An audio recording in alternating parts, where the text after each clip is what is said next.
what's up YouTube? It's Mr. Stan coming back at you with another review. And today we're going to be looking at the G.I. Joe classified line, Sergeant Stalker. Fighting for freedom over land and air. G.I. Joe! American hero! G.I. Joe is there! Let's go ahead and take a look at the box first, and there we have it. There is Sergeant Stalker standing all nice and proud inside that box, just being ready to be opened. And you can see he's actually starting a lot of different armaments. Combat knife with a very nice silver coating right there, and he's got a heavy machine gun and a removable clip. And yes, that's right, it looks like there's the ammo belt that comes out of the clip, which is actually a very nice detail. We have a combat shotgun right there. He's got his pistol. Also, I'm not sure if that's a silencer or removable clip. We'll know when we open it up later. And we have one more item. We got his beret right there, and I'm assuming that's an extra handle that goes to another weapon as well to the side. I don't think, yeah, that definitely looks like it's another weapon to the side right there. If you take a look, it's probably another handle for the heavy machine gun, possibly. I'm not sure. We'll know when we open it up. But there we have the artwork on the side, and this is, let's take a look. This is number 46, by the way. Number 46, we got side artwork. And here on the bottom, I am not sure what is there. That's just basically, it looks like the letter R or something. I'm not sure what that's. Oh, actually, I think, I get this idea. I think this is taken from the comic book, so it's probably got that pew pew pew pew kind of sound. Here we are looking at the back of the box. Here we go with the other type of artwork back, and there you, of course, you got the distributor's little sticker there that goes on the box if you are purchasing from Hong Kong right now. But as you can see right there, we can see there's Storm Shadow and Snake Eyes right there battling it out. And we see there's Lady J, Flint, okay, we got Duke, we got Spirit, Major Blood, okay, Destro, okay, Firefly. We also got Crocmaster. Crocmaster has yet to be released here in Hong Kong, surprisingly. I was actually expecting that to come before this came. But oh well, it is what it is, guys. It is what it is. And there we have Scarlet, and we have Roadblock and Gung Ho. And of course we have that mysterious shadow figure, which was later announced to be part of the Ninja series. And the Ninja series, I believe, is coming out in 2023. All right, and there we have on the bottom of the box, nothing different from there. Everything comes standard, and here comes the other side. In any case, overall, the packaging still remains the same. Nothing too different, which is still okay, which is quite cool, I guess. And anyways, guys, let's go ahead and get this bad boy opened up and check what's inside. Right, now that we got him already unboxed, this is what it's going to look like once you take him out of the box. Here you go with Sergeant Stalker's menacing face right there. Look at those eyes, those piercing, thick eyebrows right there, ready to just tackle Cobra at its best. And more importantly, of course, he's got his gun belt right there on the side. Also a couple of components, I'm sure they're going to be removable. His gun holster, sheath for his combat knife. Also on the side, we've got a silencer attachment to the handgun, and he's got a hoodie right there, scarf. And he's also got a rifle holster, so I'm assuming his other armaments like the heavy machine gun and so can be holstered inside. So pretty good, actually. I didn't really expect to see this part over on the bottom because you couldn't see it from when you actually had the box before opening it. Now that we got him out of the box, it's time to take a look at him up close and check out his articulation. Now the thing is, when I look at him more and more, his face definitely reminds me of that actor Keith David. That guy is pretty famous for doing a lot of the voiceovers for a lot of cartoons. I think he was in Gargoyle. Don't suppose you have a plan D? I think he did also the voiceover for the Call of Duty franchise. He was he's played a lot of roles. And one of the most iconic ones was the 1980s film Platoon. If you guys remember that one scene? Just keep your pecker hard and your powder dry, and the worm will turn. Yep, I can feel the world turning already. I know what you guys are thinking. You're probably thinking, well, I keep my dust always dry, and things haven't changed for me yet. In any case, you're probably just missing the other parts.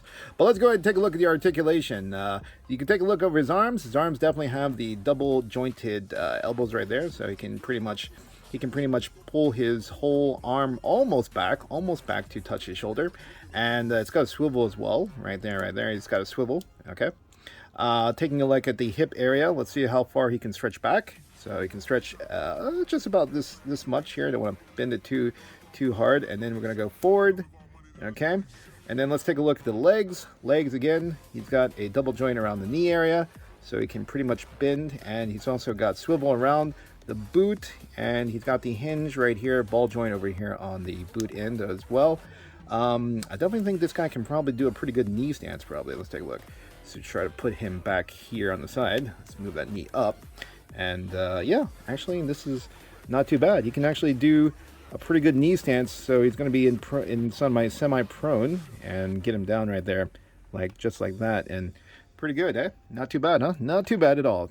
And I think for the most part, I think Hasbro has actually kind of done well to improve a bit more on the articulation of these new Joes that have been coming out lately, because I can definitely feel a difference when I first like did some reviews and I first got like Roadblock, Gung Ho. They weren't as they just didn't pose as well as these newer ones that have been coming out. So it's a good thing that they've been hearing people's voices and doing some modifications here and there. So that's definitely a perk. You can see here he's got his sidearms holster, his combat knives holster, and of course his accessories. Let's go ahead and check out his accessories on the back. Let's move him to the side and take a look what else he comes with. So here, there we go. We got his... Definitely got his scarf, and I do believe you need to remove his head for that. I think we're going to move his head. Let's go ahead. Sorry about that, Keith. Oh, Stalker / Keith. Anyways, let's go ahead and put that on. And then we're going to pop that back on. Oi! And boing, snap fit. There he goes. Okay. He's got his very nice beret right there. So we're just going to pop that on his head right there, just like that. Beret right there on the side. All right. And let's see what else we got. I'm going to go ahead and put you over here on the side and bring up his weapons. There's his weaponry. And as mentioned before, there's his handgun right here. And it comes with an optional silencer, which is really cool. So we can put the silencer together if you wanted to. Just like that. Twist over. And there you have it. Technically, actually, I thought the silencer would be a bit more round, but still okay. I guess for this side pistol, it's alright. This is not removable, by the way, so the ammo clip doesn't come out. It's actually fixed in. And we'll just go ahead and pocket that right there onto his side. So let's go ahead and put it right here. So pistol right inside, accessories going in. And this one might be a little bit of a tight fit to put, let's see, reverse, put the silence option. Okay, there we go. All right, nice fit right there. Next we have the combat knife. So combat knife, good. They've actually colored it silver, so it doesn't actually always have to be black. Most of the times when we get accessories that from Joe's, they're usually one solid color, but they actually took more time to make the detailing and slide in combat knife right here. Cool. All right. Next, we've got, here we are. This I originally thought it was a combat shotgun. Now I look more closely, it's actually another assault rifle, or you could say automatic machine gun somewhat. And the thing is, right here on the bottom, you see that there is that little peg right here, and I do believe this is where this handle goes. So this one actually has an optional handle, and it does fit right inside. So he does actually have it. It's not a clip, but it's not necessarily supposed to be a clip. So because it could be a clip, but it doesn't look like a clip. It could be a clip with a grip, I guess. You guys can comment below in the comment section. And that right there, let me just separate that.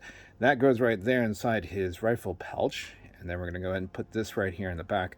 This is also looks like this is a tight fit. So you're going to have to put it a couple times to get loosened up. And there we have it. Not too shabby.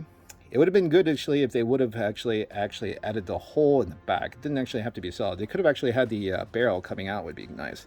And we'll stick that in the back. Here we go. Stick it in the back. Oh, there we go. Cool. You can definitely have it straight up, or you can have it slanted, which is good. And here finally we got his heavy machine gun. And this one actually came with this ammo clip. I already put it together, but you can take a look on the bottom. So on the bottom's got that little hole in the bottom, and then we just attach it like so. And then you just make sure that you have the ammo, you know, the brass parts coming out right there on the side. Actually, it's probably the other side because the bullet points are facing this way. So let's go ahead and put this out. There we go. So there we go. All right, guys. So there you got it. We've got this, okay, heavy machine gun right there. I mean, they could have, it's okay. I mean, you can't ask for too much. You could ask for a little bit more detailing. I mean, it was already good enough detailing that they actually made the copper bullets. So there we go. And we're just going to arm this guy. It doesn't actually fit in the holster, the rifle holster back, by the way. So you cannot put it in the back. You won't be able to put it in the back. All right, there we are. And there you have it. Once you got him fully geared up, This is pretty much what he's going to look like, and we're going to do some short comparisons here in just a moment. The first off comparison, we're going to use Flint, and we're going to go ahead and use Beachhead. You guys can take a look. Pretty much they are the same height. As far as bulk-wise goes, Stalker definitely wins the medal on that. You can see he's pretty much got most of the weaponry. Not to mention, I think that Scarf does a bit more bulkiness to him right there, and he just looks more menacing, if you ask me. Between the three guys, he's definitely the most menacing of the bunch, and you definitely don't want to mess with him in live action if he was actually using all of those weapons. First, let's go ahead and get one quick back shot pose right there in the back. You can take a look. There's a size comparison from the back side. Now, as I mentioned before, the Joe is actually, the classified series has been getting improved since the beginning, because pretty much for this guy right here, Beachhead, when I actually had to pose him, he was more wobbly and kept on falling down. I think it's also due to the proportion on his leg size. That's what made him to stumble. But as the line progressed, they got much more sturdy, and I have no problems withstanding Stalker at all. In any position, he seems to be really, he's really sturdy. Next up, we're going to go ahead and use Shattered Glass version of Megatron, and we've got ourselves a cute Japanese schoolgirl with a machine gun. And so pretty much, there you have it right there. Stalker's right in the middle.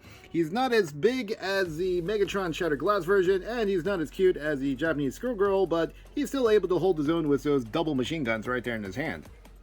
Here comes Sergeant Stalker! And yes, that's right, he's on this G.I. Joe Ram cycle! Wait a second, is he gonna go do that crazy stunt that he did in that first G.I. Joe episode with Cobra Strikes, where he jumped into that installation and blew up the fence and then did that really crazy stunt where the Ram cycle is impossible to jump over? Oh my goodness!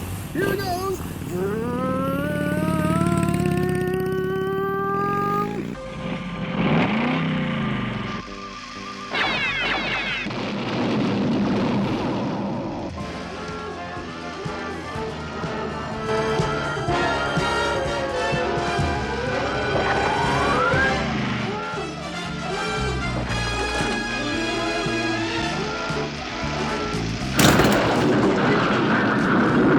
Stalker, not only were you able to manage to take out an armored predator with your ram cycle, but you were also able to rescue Nezuko-chan from Demon Slayer. Now I think that's a fine job. Hey Nezuko! Nezuko-san! Hey everyone, thanks for watching our review. I hope you all like it. Definitely, in my opinion, I think Stalker, for me, okay, just for me of course, I think Stalker is a good Joe to have. It's a solid figure. He's got good enough articulation for a lot of different poses. There's only maybe a small minor setback is when you put his rifle pack behind his back, it doesn't actually fit well. You might actually have to move the scarf a little bit just to adjust for that, but it's just a very minor thing. I mean, he does come with a nice set of weaponry. He's got that beret, of course. He's got like the ammo clip that's got the actual shading now on the ammo, which is a brass ammo, which is also quite cool.